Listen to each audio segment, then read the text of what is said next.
بڑے بڑے گناہگار بھی جب وہ جہنم میں وہ پھنسے ہوں گے نا، تو بعض حدیث و پاک کے اندر موجود ہے جبریل جا کر ان کے کان میں کہیں گے کہ حضور کا نام لو. وہ جہنم میں جانے کے بعد حضور کا نام بھول چکے ہوں گے، جبریل ان کو یاد کرائیں گے. تو پھر جب حضور کا نام لیں گے تو پھر اللہ تعالیٰ فرمائے گا کیا چاہتے ہو؟ کہا یا اللہ رہائی دے دے. فرمایا چلو پھر رہائی دو.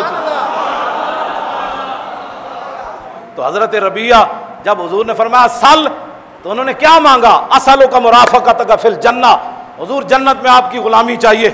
فرمایا اب غیر ذالک، بس یہی مانگنا تھا جو مانگ لیا، اور کوئی چاہیے. حضرت زیاد بن سکن میدان احد میں زخموں سے چور چور ہو گئے. میرے آقا و مولا نے فرمایا ان کو اٹھا کر میرے پاس لاؤ. جب حضور کی بارگاہ میں حضرت زیاد بن سکن کو لایا گیا تو انہوں نے اپنا چہرہ اٹھا کر حضور کے پاؤں مبارک پر رکھ دیا اور رخسار حضور کے پاؤں پر رکھ کر میرے آقا نے فرمایا زیاد کوئی آخری وصیت بتاؤ، کوئی بات کر جاؤ دنیا سے جاتے ہوئے. تو حضرت زیاد نے اپنی آنکھیں حضور کے چہرے انور کی طرف کی، عرض کی منم و ہمی تمنا کہ بوقت چاں سپردن برخے تو دیدہ باشم تو درون دیدہ باشی. حضور یہی تو ایک تمنا تھی کہ دنیا سے جاتے ہوئے آپ مجھے دیکھیں، میں آپ کو دیکھوں. آپ کیا تمنا تھی؟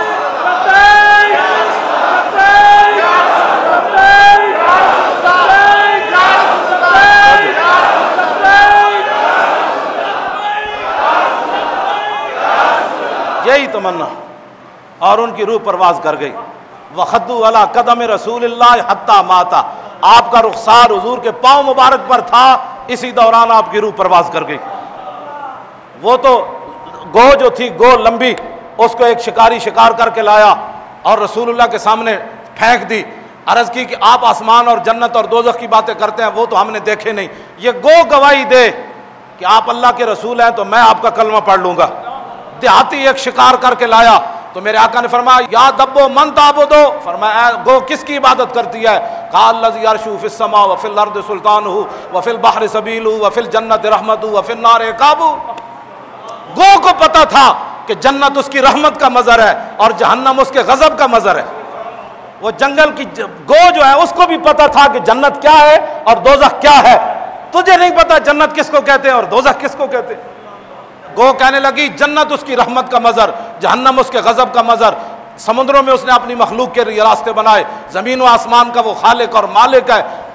تو حضور نے فرمایا یا دبو، ایتے ہو گئی توحید. یا دبو من انا، من انا. حضور نے فرمایا یہ تو توحید ہو گئی، بتا میں کون ہوں، میں کون ہوں. ان کو بتانا پڑتا ہے کہ حضور آخری نبی ہے. ان کو سالانہ ختم نبوت کانفرنس کر کے بتانا پڑتی ہے. ان کو بھی مرزائیوں کا مسئلہ ان کو سمجھ نہیں آیا. لکھاں سلام من گو تیرے ہوتے بھی. حضور نے فرمایا یا دبو من انا، لایا بھی مخالف. یہ نہیں کہ وہ صحابی ہوتے تو آپ کہہ سکتے رستے میں وہ توحید رسالت پڑھاتے آئے. کافر لایا اور حضور کے سامنے پھینک کر کہنے لگا یہ گواہی دے کہ آپ اللہ کے رسول ہیں. حضور نے فرمایا یا دبو من انا، فرمایا بتا گو میں کون ہوں. کیوں جی؟ سبحان اللہ، سبحان اللہ. توجہ توجہ توجہ.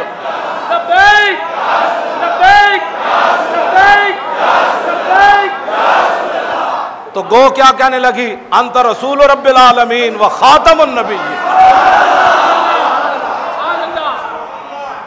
آپ سارے جہاں دے بھی رسول ہو تے و خاتم النبی. آخر تے انہیں گل کی تھی قد افلح من صدق کا و قد خواب من کذب کا. حضور میں یہ عرض کر رہی ہوں قیامت تک کامیاب وہی ہوگا جو آپ کے پیچھے چلے گا، اور جو آپ سے ہٹ گیا وہ ذلیل ہو گیا. یہ گو نے بات کی، میں تو صرف روایت بیان کر رہا. جنگل کی گو کو بھی پتا ہو کہ ان کے پیچھے چلنا کامیابی ہے. ہاں جی.